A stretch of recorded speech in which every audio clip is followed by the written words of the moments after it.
त्यांनी पत्र दिलं की सरसंघचालक महोदयांच्या हाताने निवडणूक आयोगाची परवानगी देऊन आम्ही राजकीय कोणीही मंचावर राहणार नाही या शर्तीवर हा कार्यक्रम होत होता।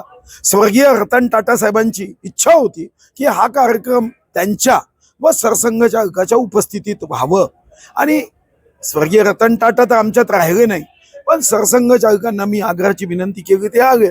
पण आमच्याच चंद्रपूरच्या देवेंद्रजींनी ज्यांना प्रवेश दिला त्या नेत्यांनी हा कार्यक्रम घेऊ नये असं लेखी पत्र दिलं।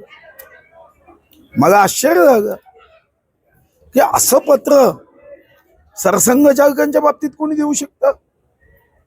म्हणजे जे काम आमच्या पक्षाचे कट्टर विरोधक करत नाही ते सुद्धा पाठिंबा देतात या उद्घाटनाला, आणि आमच्याच पक्षाचा एक नेता याचा विरोध करतो आणि हा कार्यक्रम घेणं योग्य ठरणार नाही असं पत्र देतो, तर हे आमच्यासाठी भारतीय जनता पार्टीचे आम्ही निष्ठावान कार्यकर्ते आहोत, हे आमच्या सहनशीलतेच्या बाहेर आहे।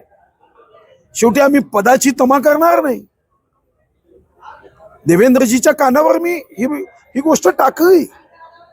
खरं तर त्यांच्याकडून माफीपत्र घेऊन घेतलं पाहिजे, त्यांनी ते स्वतःचं पत्र विड्रॉल करायला हवं होतं, पण ते झालं नाही। कुठंतरी हे पक्षशिस्तीला घेऊन नाही असं काही आपण वरिष्ठांकडे कळवणार नाही, मी काही सांगणार नाही, कारण देवेंद्रजींनीच त्यांना प्रवेश दिला, त्यामुळे मी यावर काही भाष्य करणार नाही।